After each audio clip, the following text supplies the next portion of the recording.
Hello everyone, welcome back to my channel. Guys, हम पढ़ रहे थे आरबीएससी की 6th क्लास की हिस्ट्री और आज हम पढ़ेंगे इसका 4th चैप्टर मौर्य एवं गुप्तकालीन भारत।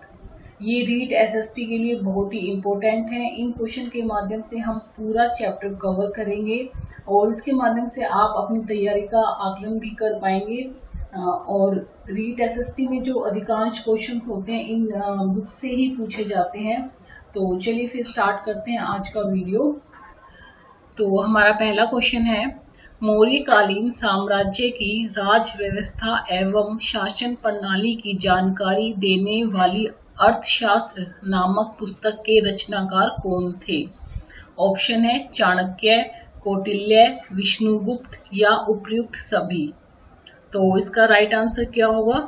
उपर्युक्त सभी, क्योंकि ये एक ही व्यक्ति के नाम है, चाणक्य भी, कौटिल्य भी और विष्णुगुप्त भी। तो इसका जो राइट आंसर होगा वो डी होगा। नेक्स्ट हमारा क्वेश्चन है, यूनानी या ग्रीक के शासक सेल्यूकस ने किस व्यक्ति को चंद्रगुप्त मौर्य के दरबार में अपना राजदूत बनाकर भेजा था? ऑप्शन है मैगस्थनीज, सिकंदर, फाइयान या हिकेटियस। तो इसका जो राइट आंसर क्या होगा कि चंद्रगुप्त मौर्य के दरबार में सेल्यूकस ने किसी राजदूत बनाकर भेजा था। तो इसका राइट आंसर होगा मैगस्थनीज को, जो काफी समय तक मौर्य साम्राज्य में रहा था। नेक्स्ट हमारा क्वेश्चन है, मौर्यकालीन शासन व्यवस्था की जानकारी देने वाली इंडिका नामक पुस्तक के लेखक कौन थे जो कई वर्षों तक पाटलिपुत्र में रहे थे? ऑप्शन है सेल्यूकस, फाइयान, सिकंदर या मैगस्थनीज। तो इसका जो राइट आंसर क्या होगा? इंडिका नामक पुस्तक के लेखक पूछा है और जो काफी वर्षों तक पाटलिपुत्र में रहे भी थे, अभी मैंने ऊपर भी बताया था। तो इसका जो राइट आंसर होगा वो होगा मैगस्थनीज। नेक्स्ट हमारा क्वेश्चन है, वह कौन सा मौर्य शासक था जिसने जैन धर्म को ग्रहण किया और भद्रभाव को दक्षिण भारत के स्वर्ण बेलगोला आएगा यहाँ पर, स्वर्ण बेलगोला नामक स्थान पर अपना गुरु बनाकर तप का मार्ग अपनाया? ये टाइपिंग में थोड़ा सा हो गया, तब नहीं होगा, तप का मार्ग अपनाया। तो हमारे ऑप्शन है बिंदुसार, अशोक, चंद्रगुप्त मौर्य और दशरथ। तो इसका जो राइट आंसर होगा वो होगा चंद्रगुप्त मौर्य। चंद्रगुप्त मौर्य ने अपने अंतिम समय में जैन धर्म को अपना लिया था और भद्रभाव को गुरु बनाया था और स्वर्ण बेलगोला में ही उन्होंने अपना अंतिम समय बिताया था। नेक्स्ट हमारा क्वेश्चन है, वह मौर्यकालीन सम्राट जो 269 ईस्वी पूर्व राजा बना जिसका नाम अभिलेखों में देवाना प्रियदर्शी था तथा जिसने कलिंग पर आक्रमण किया था, वह कौन था? तो काफी इजी क्वेश्चन है बट ये काफी बार रिपीट भी होता है पेपर में। बिंदुसार, दशरथ, अशोक या चंद्रगुप्त मौर्य। तो इसका राइट आंसर होगा अशोक। अशोक ने ही 269 ईस्वी में वह राजा बना था मौर्य वंश का, और जो अभिलेखों में जो उसकी उपाधि है वो है देवानम प्रियदर्शी। नेक्स्ट हमारा क्वेश्चन है, सम्राट अशोक के अधिकतर अभिलेख किस भाषा में हैं? तो वेरी वेरी इंपॉर्टेंट क्वेश्चन है। ऑप्शन है संस्कृत भाषा, प्राकृत भाषा, यूनानी भाषा या कोई नहीं। तो भाषा पूछी है तो इसका जो राइट आंसर होगा वो होगा प्राकृत भाषा में। जो सम्राट अशोक के अधिकतर अभिलेख है वो प्राकृत भाषा में है। नेक्स्ट हमारा क्वेश्चन है, किस मौर्य शासक ने अपने अभिलेखों के माध्यम से राजा की प्रजा को संदेश पहुंचाने का प्रयास किया? ऑप्शन है चंद्रगुप्त मौर्य, बिंदुसार, अशोक या उपर्युक्त सभी। तो इसका जो राइट आंसर होगा अशोक। अशोक ने ही अपने अभिलेखों के माध्यम से अपनी प्रजा को संदेश पहुंचाने का प्रयास किया था। ये क्वेश्चन, कुछ क्वेश्चंस इसमें से आपको बहुत इजी लग रहे होंगे बट ये जो 6th क्लास की जो बुक है उसके अकॉर्डिंग ये क्वेश्चन उन बच्चों के हिसाब से टफ है। बट हम अगर पढ़ते हैं तो हमें ये इजी लगते हैं। नेक्स्ट हमारा क्वेश्चन है, बौद्ध धर्म में उत्पन्न मतभेदों को दूर करने के लिए अशोक ने किस स्थान पर तृतीय बौद्ध संगति का आयोजन करवाया था? ऑप्शन है राजगृह, वैशाली, पाटलिपुत्र और कश्मीर। तो इसका जो राइट आंसर होगा वो क्या होगा? तृतीय बौद्ध संगति पूछी है तो इसका राइट आंसर होगा पाटलिपुत्र। पाटलिपुत्र में ही अशोक ने तृतीय बौद्ध संगति करवाई थी। नेक्स्ट हमारा क्वेश्चन है, गुप्त वंश के शासक चंद्रगुप्त द्वितीय या जो उनकी उपाधि थी विक्रमादित्य के दरबार के नवरत्न में शामिल नहीं था? ये पूछा गया है, शामिल नहीं था। ऑप्शन है कालिदास, फाहियान, वराहमिहिर, धन्वंतरी। तो कालिदास भी था उनके नवरत्नों में शामिल, वराहमिहिर भी था, धन्वंतरी भी था। तो इसका जो राइट आंसर क्या होगा? फाहियान। फाहियान जो नवरत्नों में शामिल नहीं था। नेक्स्ट हमारा क्वेश्चन है, चंद्रगुप्त द्वितीय के नवरत्न में कौन महाकवि एवं साहित्यकार था? ऑप्शन है कालिदास, बेताल भट्ट, शंकु या धन्वंतरी। तो इसका जो राइट आंसर होगा वो होगा कालिदास। नेक्स्ट हमारा क्वेश्चन है, गुप्त वंश के किस शासक ने अश्वमेध यज्ञ किया और उसकी स्मृति में अश्व के चित्र के अंकित सोने के सिक्के चलाए? वह शासक कौन था? तो ऑप्शन है चंद्रगुप्त प्रथम, समुद्रगुप्त, चंद्रगुप्त द्वितीय या कुमारगुप्त। तो कौन सा शासक था जिसने अश्वमेध यज्ञ करवाया था और सोने के सिक्के चलाए थे जिनपे अश्व का चित्र अंकित था? तो इसका जो आंसर होगा वो होगा समुद्रगुप्त।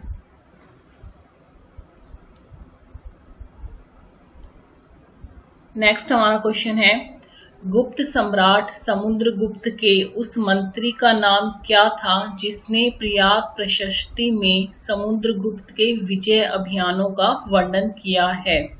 ऑप्शन है अमर सिंह, घटकपर, हरिसेन, बेताल भट्ट। तो इसका जो राइट आंसर होगा वो होगा हरिसेन। हरिसेन जो था वो समुद्रगुप्त का मंत्री था और जिसने प्रयाग प्रशस्ति में समुद्रगुप्त के बारे में, उसकी विजय अभियानों के बारे में उसका वर्णन किया है।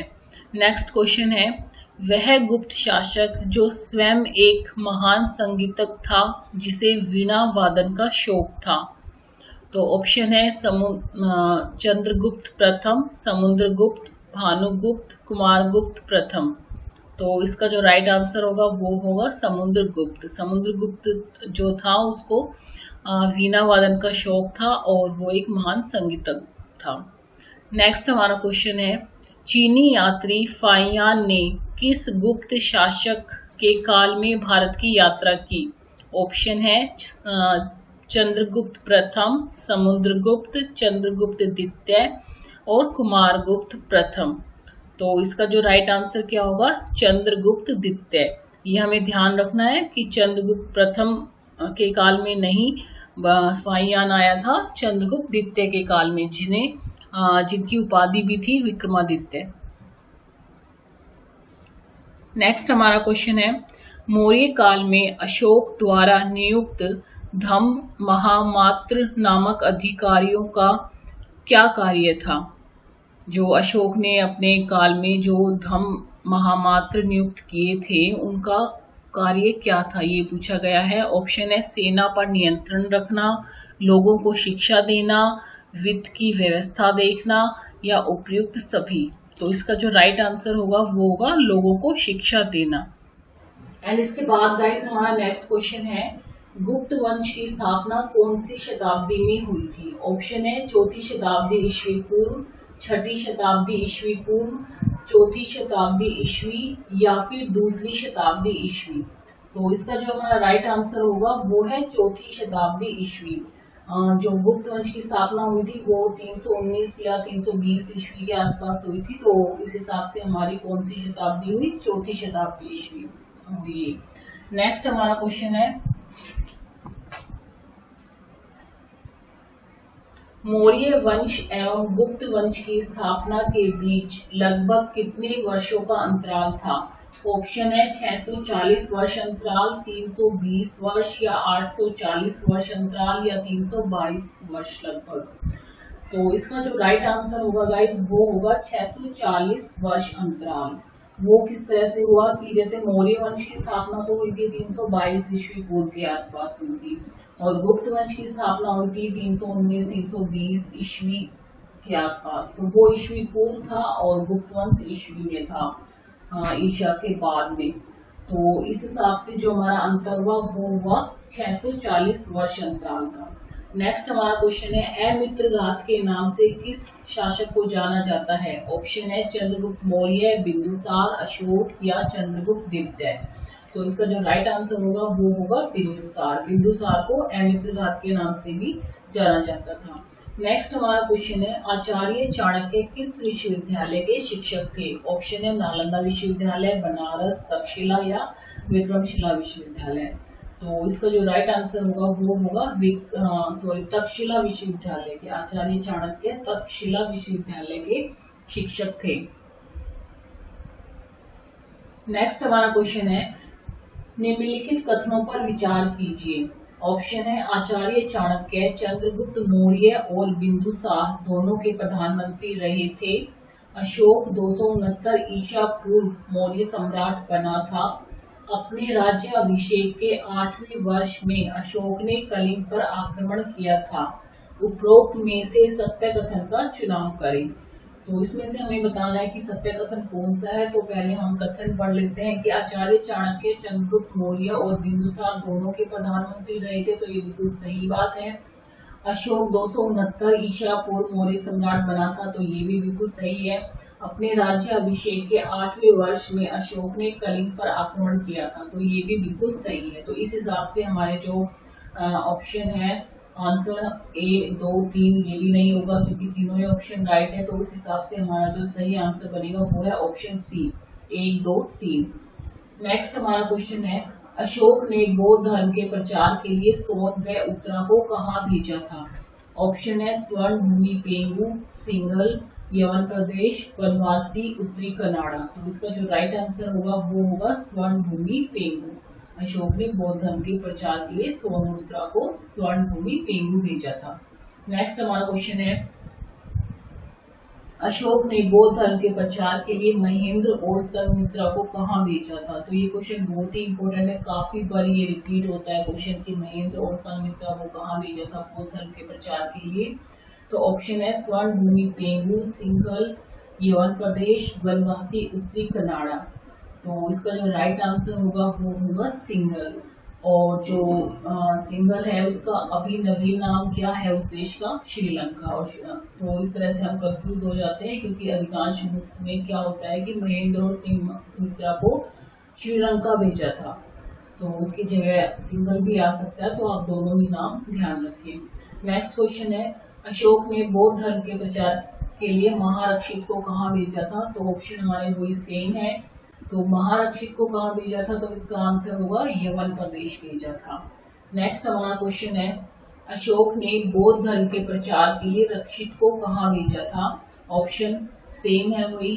तो इसका जो राइट आंसर होगा वो होगा वनवासी, उत्तरी कनाडा। रक्षित को कहाँ भेजा था? वनवासी, उत्तरी कनाडा भेजा था। तो गाइज ये था आज का वीडियो। आई होप आपको ये वीडियो अच्छा लगा होगा। अगर अच्छा लगा तो प्लीज गाइज वीडियो को लाइक करना मत भूलना और चैनल को सब्सक्राइब भी जरूर कर लेना। तो मिलती हूँ नेक्स्ट वीडियो में। Till then bye.